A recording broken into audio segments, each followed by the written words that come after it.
Assalamualaikum warahmatullahi wabarakatuh.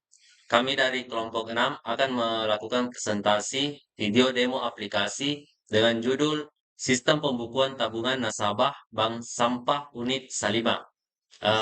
Pertama kami akan memperkenalkan diri dengan saya sendiri, Muhammad Lukman Madzul dengan stambuk 130 2022 0144. Mata saya 130 2021 0119. Saya Muhammad Fadlan, stambuk saya 130 2021 0131. Perkenalkan, saya Muhammad Nurul Ferdian Syariambo dengan stambuk 130 2021 0171. Perkenalkan, nama saya Saul Ramadan dengan stambuk 30 2021 0216. Baik, di sini saya akan menjelaskan tentang demo aplikasinya mulai dari halaman login. Jadi langsung saja, yang pertama kita masukkan username-nya yaitu admin dan passwordnya admin 123. Kemudian kita klik OK. Kalau di sini akan muncul dashboard dengan tampilan begini yang terdapat 3 menu di dalamnya, yaitu ada menu pencatatan, menu laporan, sama menu logout. Pertama kita masuk ke menu pencatatan. Di sini akan tampil tabel daftar nasabah yang sudah terdaftar sebelumnya, dan juga di sini ada 2 menu, yaitu menu tambah nasabah dan menu aksi, yaitu hapus data. Pertama saya akan tambah data nasabah. Sudah di sini akan muncul form yang terdapat 4 data yang harus kita isi, yaitu ada nomor induk. Misalnya di sini saya akan masukkan 1457, kemudian nama nasabahnya Syahrul, kemudian alamatnya Semia Batua, kalau nomor HP 085, kita simpan datanya. Oke, tambah data berhasil, kita klik OK. Pada berikutnya kita akan mencoba menu hapus data. Langsung saja kita hapus yang kita tambahkan tadi, yaitu Ramadan. Kita klik daftar sampai itu, kemudian kita OK. Baik. Untuk menu laporan akan dilakukan oleh teman saya. Baik, di sini saya akan melanjutkan penjelasan dari teman saya bagaimana cara menggunakan menu laporan.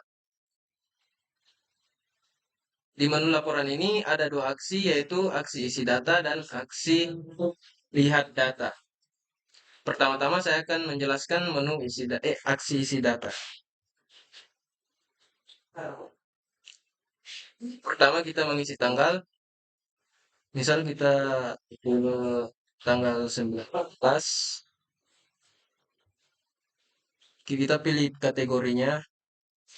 Misal gelas beling kotor, berat, 5.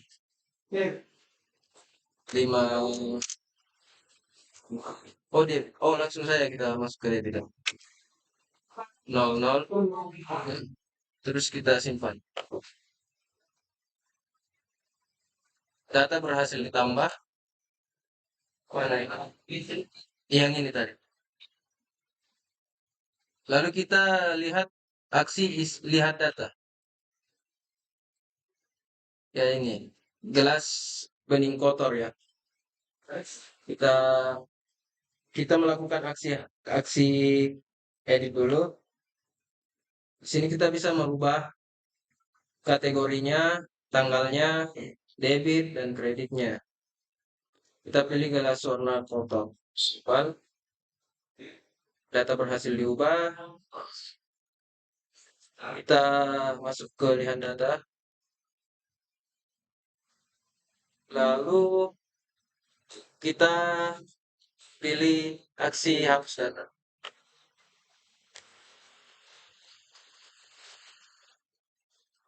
Baik, kita logout dulu. Nah, kembali ke halaman awal, yaitu halaman login pasti. Penjelasan selanjutnya akan dilanjutkan oleh teman saya.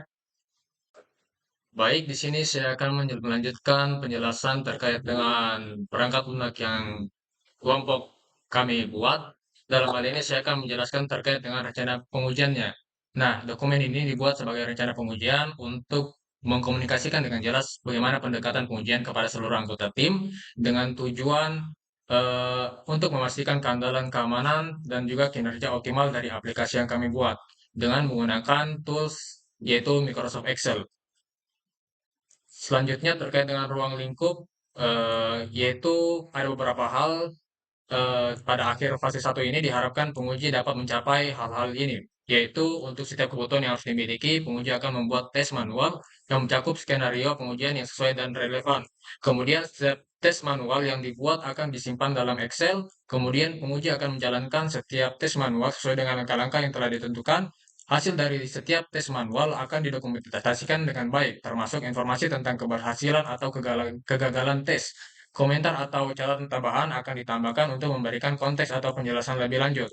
Yang terakhir adalah setiap pelaksanaan tes manual, penguji dan tim proyek akan meninjau hasil pengujian. Selanjutnya adalah mengenai asumsi atau resiko. Yang pertama adalah asumsi. Asumsi bahwa sumber daya manusia, perangkat keras, dan perangkat lunak yang dibutuhkan untuk melakukan pengujian akan tersedia dan dapat diakses sesuai kebutuhan proyek. Kemudian asumsi bahwa lingkungan pengembangan perangkat lunak akan tetap stabil selama proses pengujian. Kemudian asumsi bahwa dokumen kebutuhan perangkat lunak yang diperlukan untuk pengujian telah disetujui, lengkap, dan dapat diakses. Kemudian asumsi bahwa produk perangkat lunak yang akan diuji akan tersedia dalam versi yang dapat diperiksa dan dapat diakses oleh tim. Kemudian, asumsi bahwa perangkat lunak yang akan diuji akan mematuhi spesifikasi teknis yang telah ditetapkan. Selanjutnya, asumsi bahwa penggunaan sistem kontrol seperti Git atau SVN akan digunakan. Kemudian, asumsi bahwa konfigurasi perangkat lunak dan perangkat keras itu digunakan dalam lingkungan pengujian.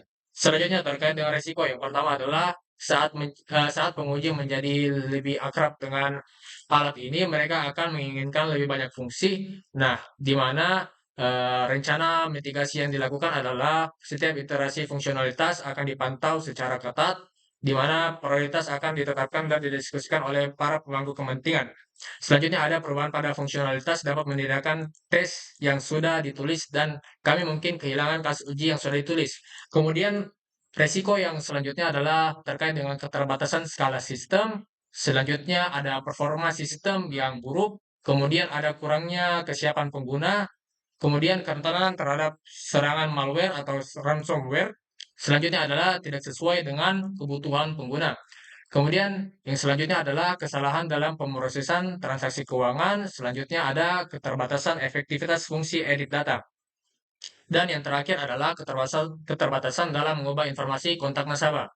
Nah, metode pengujian yang dilakukan adalah dengan menggunakan metode RAD atau Rapid Application Development. Kemudian pengujian alpha juga dilakukan. Di dalam hal ini akan dilakukan dua pengujian yaitu tes case dan juga tes status report. Selanjutnya tes beta juga akan dilakukan, di mana pengguna eksternal akan melakukan tes ini.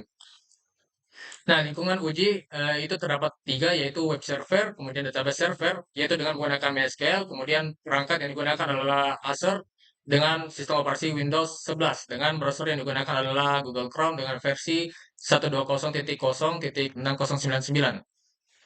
Berikut merupakan rencana pengujian, di mana rencana pengujian ini telah diverifikasi atau telah ditetapkan berdasarkan dari hasil keputusan dari tim kami. Sekian presentasi dari saya. Selanjutnya saya kembalikan ke teman anggota saya yang lain. Assalamualaikum warahmatullahi wabarakatuh. Kembali dengan saya Muhammad Lukman Majzul dengan stambuk 130/2022-0144. Saya akan menjelaskan tentang hasil dari pengujian yang kami lakukan terhadap sistem yang kami buat, di mana kami melakukan pengujian sebanyak 19 case, di mana pada case ke-17 terdapat masalah error pada sistem kami, yaitu pesan pop-up berhasil, tetapi eh, data tidak terupdate. Di sini kemungkinan permasalahannya yaitu pada codingan yang kami buat. Terima kasih. Assalamualaikum warahmatullahi wabarakatuh. Itulah tadi hasil dari presentasi kami. Terima kasih. Assalamualaikum warahmatullahi wabarakatuh.